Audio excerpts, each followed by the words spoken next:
Pourquoi la résurrection physique de Jésus-Christ est-elle si importante? La résurrection physique de Jésus-Christ est l'événement le plus important de l'histoire et prouve de manière irréfutable qu'il était bien celui qu'il prétendait être, le Fils de Dieu.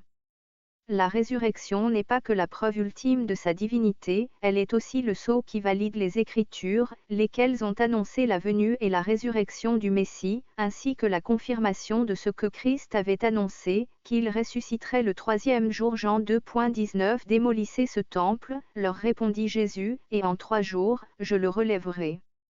Marc 8.31 Et il commença à leur enseigner que le Fils de l'homme devait beaucoup souffrir, être rejeté par les responsables du peuple, les chefs des prêtres et les spécialistes de la loi, il devait être mis à mort et ressuscité 3 jours après. 9.31, 10.34 S'il n'est pas physiquement ressuscité, alors nous n'avons aucun espoir de résurrection pour nous-mêmes. 1 Corinthiens 15.13 S'il n'y a pas de résurrection des morts, alors Christ lui non plus n'est pas ressuscité. Ni sauveur, ni salut, ni espoir de vie éternelle. Comme l'explique l'apôtre Paul, notre foi serait vaine, et la puissance de vie de l'Évangile serait anéantie. Notre destinée éternelle dépend de l'historicité de la résurrection. Par conséquent, les attaques les plus virulentes de Satan contre l'Église se sont concentrées sur cette question. L'historicité de la résurrection physique de Christ a été étudiée et examinée à travers les siècles sous tous les angles possibles par d'innombrables érudits, théologiens, professeurs, etc. Un certain nombre de théories visant à l'invalider ont été proposées, mais aucune preuve historique crédible n'existe pour aucune d'entre elles, alors qu'il y a beaucoup de preuves claires et convaincantes de la résurrection. Certains croyants, de l'Église de Corinthe à aujourd'hui, ne comprennent cependant toujours pas certains aspects de la résurrection de notre Sauveur. Certains se demandent pourquoi la résurrection physique est si importante. Ne peut-il pas s'agir d'une résurrection spirituelle ? En quoi la résurrection de Jésus-Christ garantit-elle la résurrection physique des croyants? Nos corps ressuscités seront-ils les mêmes qu'avant notre mort? Sinon, à quoi ressembleront-ils?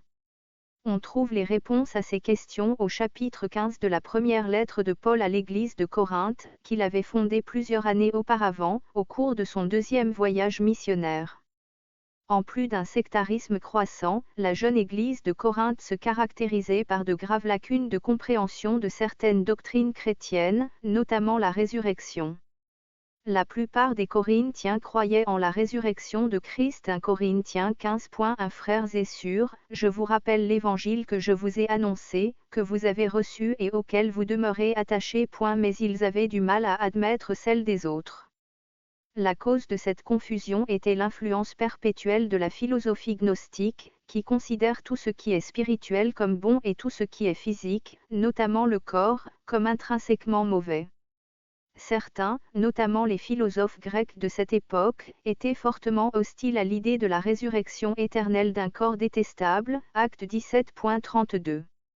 Lorsqu'ils entendirent parler de résurrection, les uns se moquèrent de Paul, et les autres lui dirent, « Nous t'écouterons là-dessus une autre fois. » La plupart des membres de l'Église de Corinthe croyaient cependant que la résurrection de Christ était physique, pas spirituelle. Après tout, ce terme implique le retour d'un mort à la vie.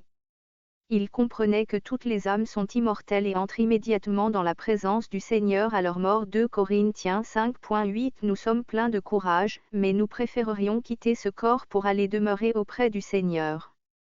Une résurrection spirituelle n'a donc pas ce sens, puisque l'esprit ne meurt pas. Ils savaient aussi que les Écritures, ainsi que Christ lui-même, affirment que son corps ressusciterait le 3e jour.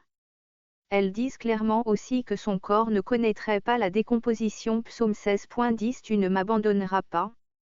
Dans le séjour des morts, tu ne laisseras pas un homme qui t'est attaché descendre dans la tombe. Acte 2.27 Tu ne m'abandonneras pas.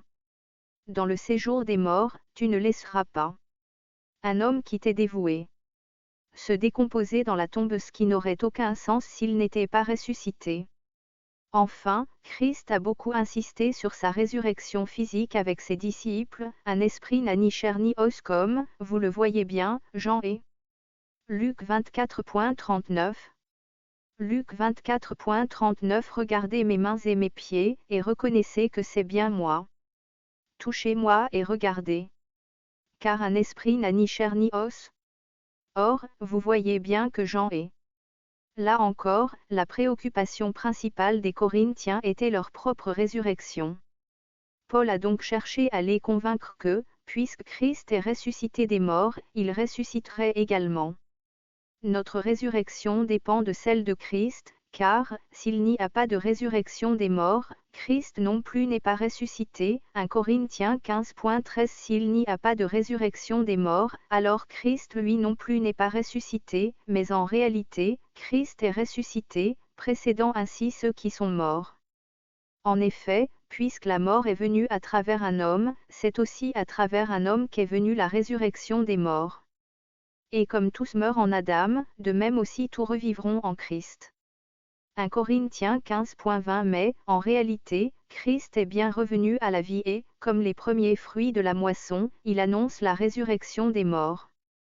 En ressuscitant des morts, Jésus-Christ est devenu les prémices de la résurrection à venir. Colossiens 1.18 Il est lui-même la tête de son corps qui est l'Église.